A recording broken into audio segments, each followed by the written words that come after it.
So, hi yogis and welcome to today's video. We will be focusing on how to use props in your practice. So you'll notice behind me I have these two blocks, a strap, and a bolster. So each of these can be used in your practice a little bit differently depending on what you are looking for. So blocks are probably one of the most common props you will find in practice. And the reason that we use blocks is because we want to either bring the ground a little bit closer to us or find a way that we can maybe lean on them for a little bit more support. So a block has three different heights to it. So you have the lowest setting, our second setting, so our height increases, and then the highest setting that you can use for your block. And now you're probably thinking, how do I use a block in my practice? So a block can be used many different ways. Some people might have you just simply bring a block underneath the knees in a forward fold. And this is just say our knees are really bent today. We find straightening our legs a little bit more difficult. You can bring blocks underneath the knees to create a little bit of elevation and support in the body. You might also come to sit on the blocks. In class, you might find that people bring them underneath the spine. This creates a back bend or a little bit more of a chest opening. The most common way that you will find blocks used is in, say, a low lunge. So you might notice when you come into a low lunge, it's hard for the hands to come all the way down, and we might find this rounding through our spine. So by bringing the blocks onto a higher setting, you might even bring them onto the highest, so playing around here, so that you can feel an opening in the chest, maybe a little more space to breathe. So if you check in here, this might feel really good. Another pose you might find this in your practice is leaning back so you can create that extra height instead of trying to round down, which might create a lot of sensation and that might be a little bit uncomfortable in the body. So by using blocks, we find that height. You can bring them underneath the palms anytime to create elevation, maybe in a twist. The other way is that for my TSW folks, my itchy folks, if it's really hard to bend the elbows or fully extend the arms, you might find that coming onto forearms in a lot of positions in yoga feels more comfortable in the body. So in using the blocks, maybe you come onto the forearms in cat and cow, which is a common position that we have in yoga. You can also use them in downward dog. So you might come onto the blocks to create a little bit of height. And this is often referred to as dolphin pose. So the forearms would come down to the mat, you would interlace the fingers, tucking the toes underneath, and then it creates a little bit of space for us to come up in our practice. So maybe we use blocks here. So you use them anywhere in your practice that allows you to get that little bit of height. You might even come up onto the highest level so that you can find the spine is neutral, which is usually what we find in our cat and our cows. So finding that extra space where we can move in our practice. You might even find in a position like a forward fold, it's nice to bring the hands to blocks. And this might even help you in balancing or finding that step back. So it gives us something to root down towards and find movement. So you might encounter these in your practice. And then sometimes we bring them underneath our sit bones, just to create a little bit of extra height, so like an added seat. So blocks are probably one of the most popular or most useful tools in your practice. The second is our strap. So strap is anywhere where we can't reach a certain body part. You might use the strap as an extension of our arms again. So when we're lying on our backs, sometimes when we draw the knees in towards the chest, you might hear someone say interlace the fingers behind the thighs or the top of the shins. And this might not be accessible in the body today, maybe because the elbows are feeling a little bit roughed up. Maybe we don't have that full mobility, and you can use a strap to pull or even bring it behind the thigh to create that extra length through the arms. You might also find that bringing it to the sole of the foot, instead of trying to catch up or reach up, and finding that rounding through the spine so that we can allow our chest and our back to rest down, we use our strap as a prop. And maybe you'll find it in a twist or opening the legs. You can even find this in the standing variation where people might extend the leg out, and that might not feel completely comfortable in the body. So using the strap, and then you can just imagine by flipping the video, my left foot would be on the ground and my right foot would be in the air.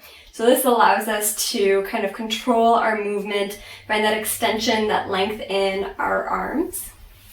Another way that you might find the use of your strap is for positions that we call binding, which is usually when our palms wrap through an area and clasp or grab onto another area.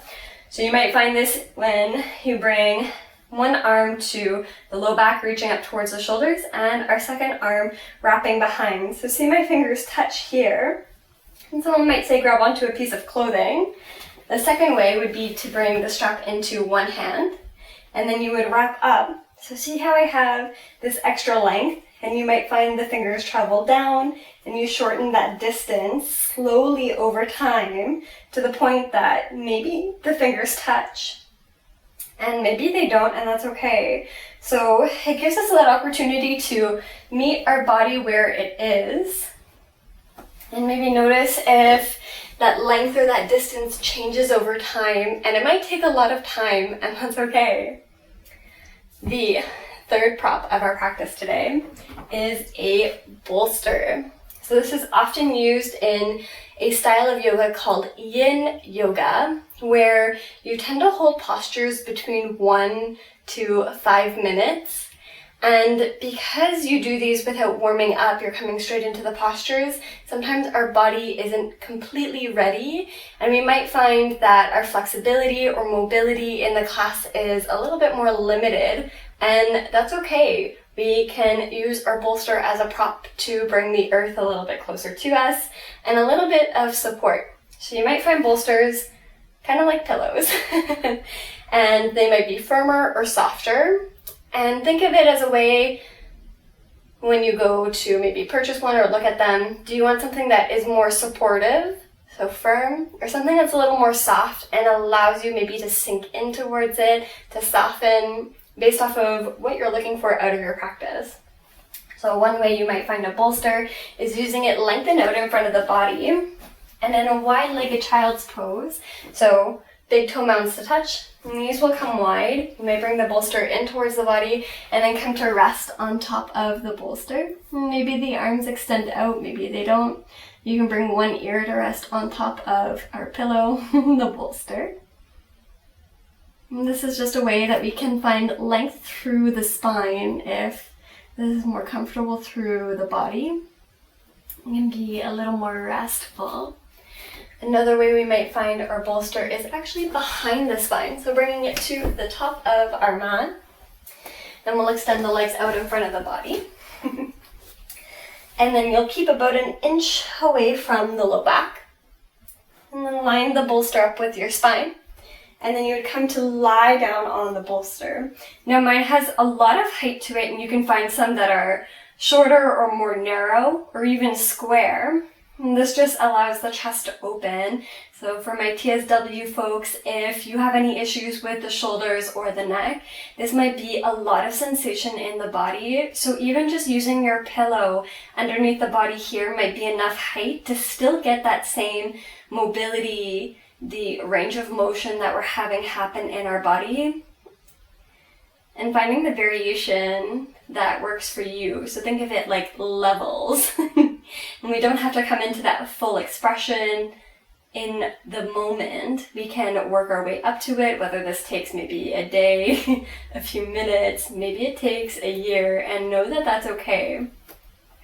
So you'll notice in videos maybe they use the props of a bolster. Maybe in a class, if you happen to have a bolster or a pillow, you can equally bring them underneath the knees. You can then get a little more complicated, and you'll notice this in more restorative or yin classes, where say you bring the blocks on a higher height, and this might come to replace a chair because you don't often find them in a studio, and your bolster might come on top, and this allows us to create this elevation through the legs, and then we come to rest on our back. So instead of having legs at the wall, if we don't have the wall space, we can equally use this to have the blood come back down in towards the head, the body, and find it a little more relaxing.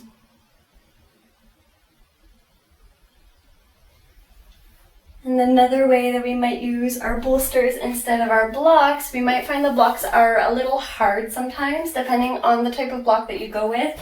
These are more foam. I find them easier to clean, but there's also cork blocks that you can use. So our bolster might be alongside our body. Here we would come to lie on our backs, extending the right leg out, and then the left knee would draw over, so we're coming onto the right hip. And this just allows our bolster to kind of keep that height so that our hip and our knee stay in line with one another, and we have that full support underneath our shin and our calf, as well as our foot. Now, we might find just coming up, looking up towards the ceiling is enough. You might extend the left arm here. So this is for our twisted variation. So in a way, a bolster brings some height and support to our body. And because they're larger, they give us more space to work with. So that full length of the spine and the head, the full length of our legs. And then we can use them in our practice in a way to support us and to meet our body where they are. But know that you don't have to have all the props to start your practice. But as you start to practice a little bit more, you might notice like it feels nicer to have a little bit of extra height or support from blocks. Some people use books or tissue boxes depending on the amount of pressure that you're applying to them. As for straps, if you happen to have a belt or even the sash from a bathrobe can work as well because it's still very dense and allows us to create that movement, and we don't quite have to have a lot of mobility or flexibility through it like a string that gives a little more away. You could also use resistance bands if you happen to have some at home. Just know that it might be a little more give through the arms. And then for a bolster, if you happen to have a pillow or two laying around, you can also use those in your practice. If you have any questions how to use props in your practice, or you've seen another prop in class and you're wondering how do I use that, you can comment below and I'd be happy to answer your questions. Thanks for tuning in today. Bye.